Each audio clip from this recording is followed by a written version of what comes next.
మోసేవాడికి తెలుస్తుంది కావడి బరువేంటో అన్నట్టు ఇప్పుడున్న రోజుల్లో భార్యాభర్తలు ఇద్దరు కష్టపడితేనే జీవితం హ్యాపీగా గడుస్తుంది. లేదనుకుంటే గుర్రం బతుకవుతుంది. ఏంటి గుర్రం బతుకు అనుకుంటున్నారా? అయితే ఈ చిన్న కథ విన్నారంటే మీకే అర్థమవుతుంది.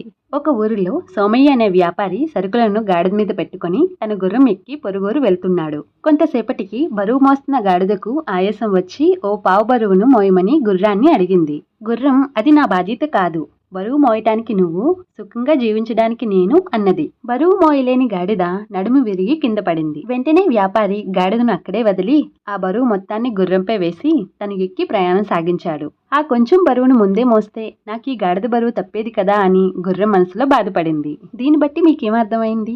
బరువు పంచుకుంటే బతుకు భారం తగ్గుతుంది, అంతే కదా? రెండు చేతులు కలిస్తేనే చప్పట్లు అన్నట్టు ఇంట్లో భార్యాభర్తల సంపాదన తోడైతేనే కదండి జీవితం ఎటువంటి మలుపు లేకుండా హ్యాపీగా వెళ్ళిపోతుంది.